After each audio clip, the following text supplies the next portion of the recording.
ভাইরা আমার, আল্লাহর সঙ্গে চ্যালেঞ্জ করেছিল। আমার আল্লাহ বললেন, কে চ্যালেঞ্জের মোকাবেলা করবে? নমরুদ নাকি আমার সঙ্গে চ্যালেঞ্জ করেছে আমাকে পরাস্ত করবে। কে মোকাবেলা করবে?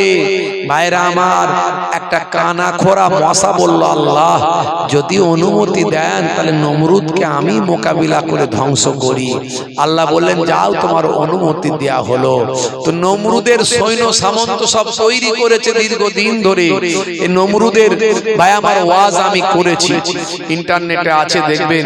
নমরুদ আল্লাহকে তীর মেরেছিল, 4টে শকুন, বড় বড় শকুন পালন করেছিল। শয়তান তাকে পরামর্শ দিয়েছিল, 4টে বড় বড় শকুনি নিয়ে তার উপরে তুমি মাচা তৈরি করে বসবে, আর উপরে গোস্তের টুকরো ঝুলিয়ে রাখবে, গোস্ত। সবাই গোস্ত খাওয়ার লোভ করে মুখটা উপর দিকে করে তারা ঝাপটা দেবে, আর তুমি উড়ে উড়ে যাবে। 3 রাত 3 দিন 3 রাত করে আকাশে উড়ে নমরুদ সেখান থেকে আল্লাহকে তীর মেরেছিল। আল্লাহ বলেন, হে ফারিস্তা জিবরাইল, নমরুদ আমাকে মেরে ফেলতে চায়, ওই তীরটা ধরে মাছের রক্ত লাগিয়ে তার কাছে দিয়ে দাও, যাতে সে মনে করে যে আল্লাহকে হত্যা করেছি। সে ফিরে এলো সেই তীর নিয়ে, ইব্রাহিম নবীকে বলল, দেখো হে ইব্রাহিম, তোমার আল্লাহকে মেরে ফেলেছি, হত্যা করে ফেলেছি। ইব্রাহিম নবী মুচকি হেসে বললে, আমার আল্লাহকে কি মারা সম্ভব রা? আরে জালেম, তোকে আল্লাহ বুঝিয়ে দিয়েছে, তোকে ঠকিয়েছে আমার আল্লাহ, আল্লাহকে মারতে পারিসনি, হতভাগা। তখন নমরুদ বলল, তোমার আল্লাহর কে আছে, এসো, আমার সৈন্য রেডি করছি, লড়াই হবে। ইব্রাহিম নবী আল্লাহকে বলেন, আল্লাহ ও তো লড়াই করতে চাইছে। আল্লাহ বললেন, তাই যদি হয়, ওর যখন এত ইচ্ছা আমার সৈন্যের সঙ্গে লড়াই করবে, তাহলে সৈন্য সব রেডি করতে বলো, আমার সৈন্য যাবে, আমার সৈন্য যাবে।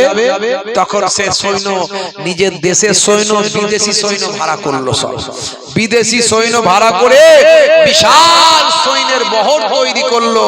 ভাই আমার, একেবারে সৈন্য নিয়ে লম্পঝম্প করলো, বিশাল ক্ষমতা প্রদর্শন করলো। আর ইব্রাহিম নবীকে বলে, তোমার আল্লাহর সৈন্য কই? তোমার আল্লাহর সৈন্য। ইব্রাহিম নবী বলে, আল্লাহ গো, আপনার সৈন্য কই? বলে, দাঁড়াও, আসছে। উপরের দিকে তাকিয়ে দেখো, যেন মেঘ কালো হয়ে গেছে। ওই কালো কি? বলে, ওটা আমার সৈন্য আসছে। বলে, কি আল্লাহ? বলে, মশার মেঘ আসছে, বিশাল মশার বহর আসছে, পুরো আকাশকে কালো করে। ভাই আমার, সব ওই নমরুদের যাকে কামড়ায় সারা শরীরটা গলে যায়, সারা শরীর গলে খসে পড়ে শেষ হয়ে যায়, একটা কামড়ে ফিনিশ। তখন আল্লাহর কাছে অনুমতি নিয়ে কানা খোরা মশা বলল, আল্লাহ ওই বড় মস্তানকে আমি মারতে চাই। আল্লাহ বললে, যাও, ওই বড় মস্তানের মস্তানিকে তুমি ধ্বংস করো। তখন ওই কানা খোরা মশা নমরুদের নাকের ভিতর থেকে মাথায় ঢুকে আর এই কুটুস কুটুস করে কামড়ায়।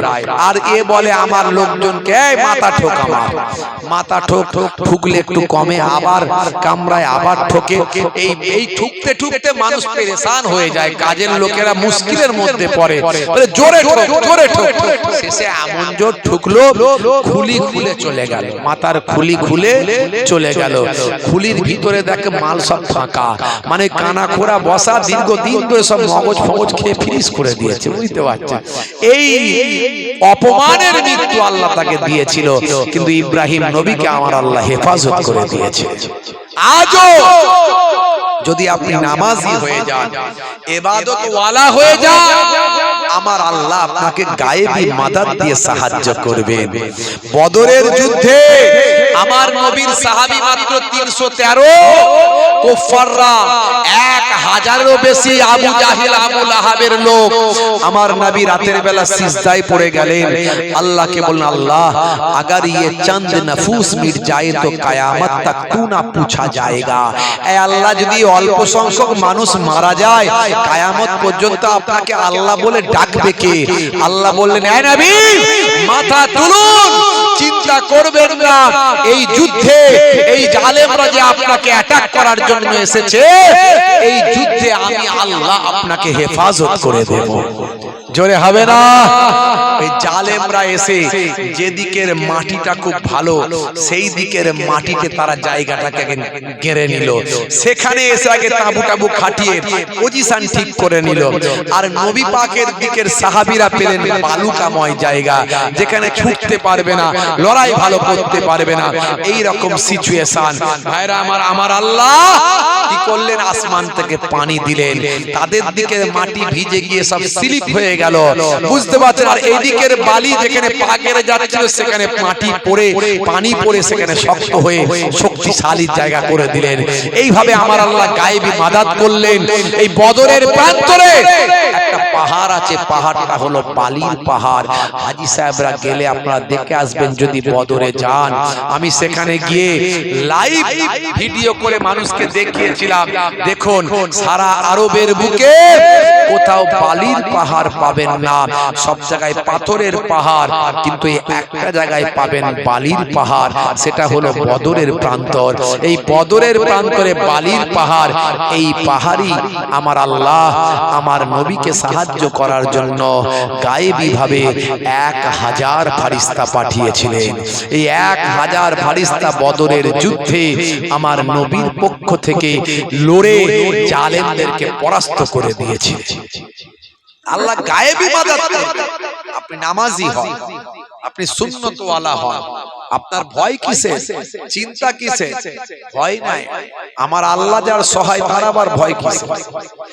হে তরুণ যুবকেরা, বন্ধুরা আমার শুনেন, হে যুবকেরা, হে আমার মুরব্বিয়ানেরা, শুনে রেখে দিন বাবা, জেনে রেখে দেন, কিয়ামতের আলামত বাবা আমাদের মাঝখানে চলে এসেছে।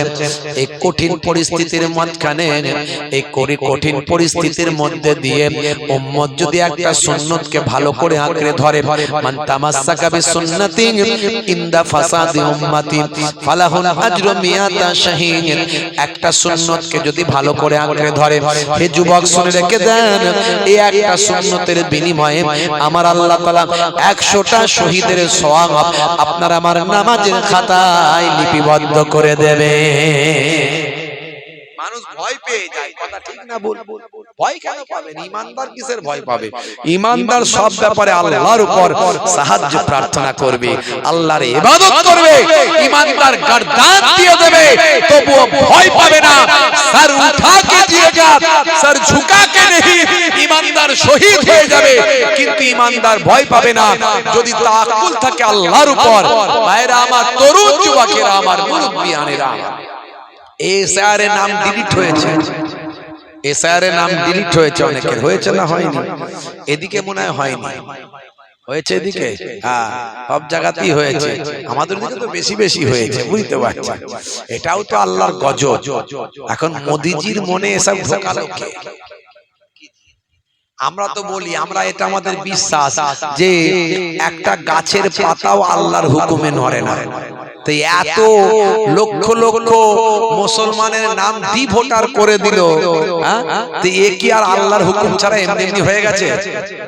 বলেন একটু। হ্যাঁ, নিশ্চয় আল্লাহ মোদির মনে ঢুকিয়েছে, মোদিজির মনে আল্লাহ জ্ঞানেশ কুমারের মনে ঢুকিয়েছে, এইভাবে এইভাবে পর মুসলমানের নামগুলো বাদ দে। কথা ঠিক না বল?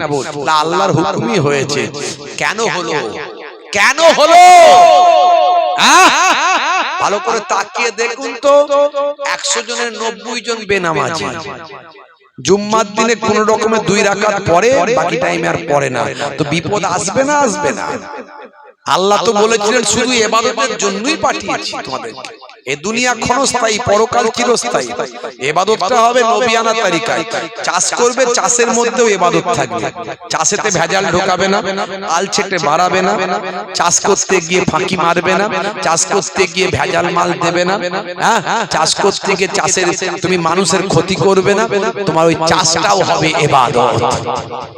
ব্যবসা করছো, ব্যবসায় মিথ্যা কথা বলবে না, মানুষকে ঠকাবে না, ভেজাল মাল বিক্রি করবে না। খোদার কসম করে বলছি, তুমি আমার চাচতো ভাইয়ের ফুফুতো ভাই, তাই এই 45 টাকায় কেনা আছে, 50 টাকা চাই। এই যে খোদার কসম করে মিথ্যা কথা বললে, আর অথচ 30 টাকায় মালটা কিনেছো তুমি, এই যে কথাটা বললে, এই যে ঠকালে মানুষকে, এই ঠকাবে না। তুমি বলবে আমার এই দাম আছে, নাও, নিশ্চয় ব্যবসা লাভের জন্য, এই দাম আছে, নিতে মন যায় নাও, না হলে যাও। আর ইসলাম বলছে ভালো ব্যবসায়ী হতে গেলে লাভ কম করো, সেল বেশি করো, আর ভেজাল মাল দেবে না, অরিজিনাল মাল দাও, দেখবে তোমাকে আল্লাহ ধনী মানুষ বানিয়ে দেবে। হালাল ব্যবসায়ী আর আমি নবী জান্নাতের পাশাপাশি ঘরে থাকবো। মিফতাহুদ দাওলাতে ফাহুয়া তিজারা, ধনের চাবিকাঠি হলো হালাল ব্যবসা। বুঝতে পারছেন? তো এই ব্যবসাও করবে, ইবাদতের সওয়াব পাবে, চাষ করবে, ইবাদতের সওয়াব পাবে, সংসার করবে, স্ত্রীর সঙ্গে খারাপ আচরণ করবে না, স্ত্রীর সঙ্গে অন্যায় অত্যাচার করবে না, বউয়ের সঙ্গে খারাপ ব্যবহার করবে না। সারা জায়গায় কোথাও মস্তানি করতে পারে না, বউয়ের কাছে সে মস্তানি করে, আছে না নাই, এগুলো চলবে না। বাপ মায়ের সঙ্গে খারাপ ব্যবহার করবে না, বাপ মায়ের মনে দুঃখ দেবে না, বাপ মার মনের দুঃখ কষ্ট বুঝতে হবে। আগে বাপ মা ছোটবেলায় তোমাকে তুমি যা চেয়েছো তাই দিয়েছে, এখন বুড়ো হয়ে গিয়ে বাপ মা কিন্তু বাচ্চা হয়ে গেছে, সেই বাচ্চা বাপ মা যা চাইবে তোমাকে তাই দিতে হবে। বাপ মায়ের অভাব অভিযোগ তোমাকে মেটাতে হবে, চেষ্টা করতে হবে, তবেই তো আল্লাহ খুশি হবে, নবী খুশি হবে। এই কাজগুলো করবে, তোমার সব ইবাদত হবে, এগুলো সব ইবাদত বুঝতে হবে। এখন বাপ বুড়ো হয়ে গেছে, দুটো কথা বললে গায়ে লাগে। আরে বাবা, বুড়ো হয়ে গেলে তো লোক খিটখিটে হয়, বাচ্চা ছেলের মতো। তুমি যখন বাচ্চা বেলায় এটা ওটা করে বকেছিলে, তোমার বাপ তো কষ্ট পায়নি, সব সহ্য করেছে। ভাইরা আমার, এগুলো সব ইবাদত। এই ইবাদত যদি আপনি করতে পারেন, তাহলে আল্লাহ বলছেন আমি ইবাদতের জন্যই তো পাঠিয়েছি। হে তরুণ যুবকেরা, বন্ধুরা আমার শুনেন, সাহাবায়ে কেরামেরা এই ইবাদত তো করতেন।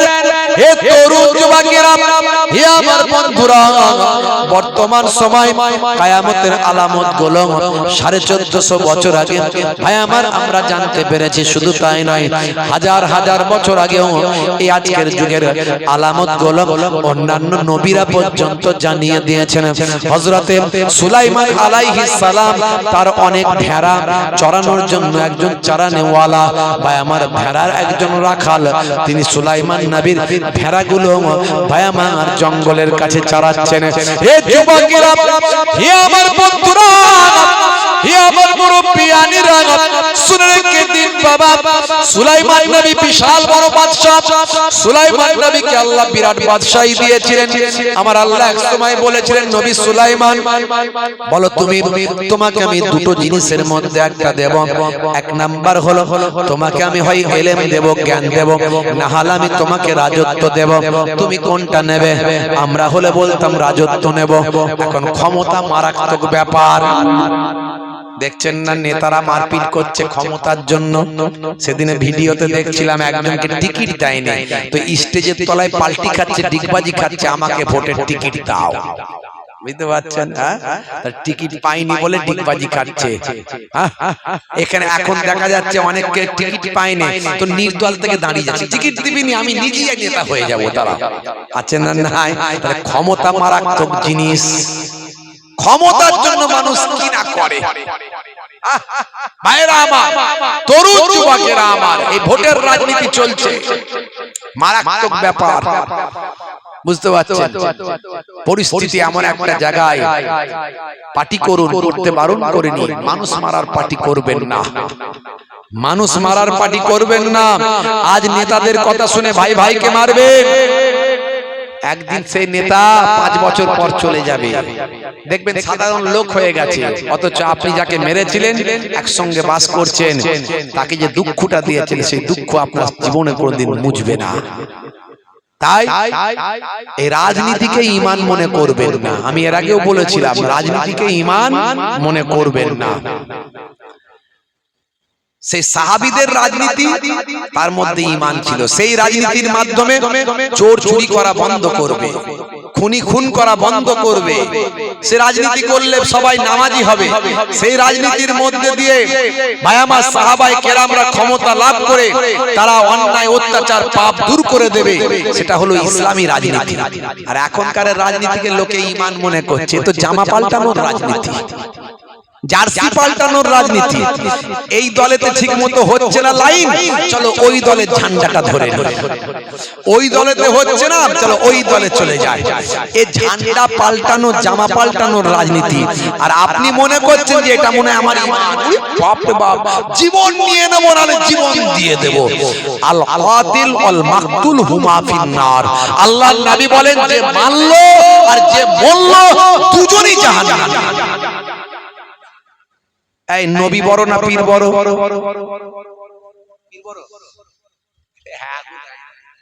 কে বড় জোরে বলে? নবী সেখানে বলে দিচ্ছেন, নবীর উপরে কোনো কথা হবে না, যে মারলো যে মরলো দুজনই জাহান্নামে। অত সহজ নয় ভাইরা আমার। দুনিয়াদারি করছেন, দুনিয়ার পার্টি পলিটিক্স করুন, করতে বারণ করিনি, কিন্তু মাথায় রাখবে ওই পার্টিটা যেন ক্ষমতায় আসতে না পারে, যে পার্টি ক্ষমতায় এলে আপনার মসজিদ ভেঙে দেবে, আপনার মাদ্রাসা ভেঙে দেবে, আপনার টুপি পরতে দেবে না, আপনাকে ধর্মের স্লোগান দিয়ে দাঁড়ি ধরে মারবে। হচ্ছে না অন্যান্য রাজ্যগুলোতে, দেখছেন না? সেই পার্টি যেন ক্ষমতায় না চলে আসে, সেই পার্টিকে রোখার জন্য যা করলে হয় করতে হবে। সবই খারাপ, আমি কোন পার্টিকে ভালো বলিনি, সবই খারাপ। কিছু কিছু ভুল ভ্রান্তি আছে, চলে না, এই কথাগুলো চলে না, যেগুলো যা বলছে বলেছে চলে না। কিন্তু তারপরও আমাদের ভাবতে হবে সেই পার্টিটাকে রোখার জন্য যাকে আনলে হয় তাকে আনতে হবে। সেই পার্টিটাকে রুখতে পারবে কে, সেটা মাথায় রাখতে হবে।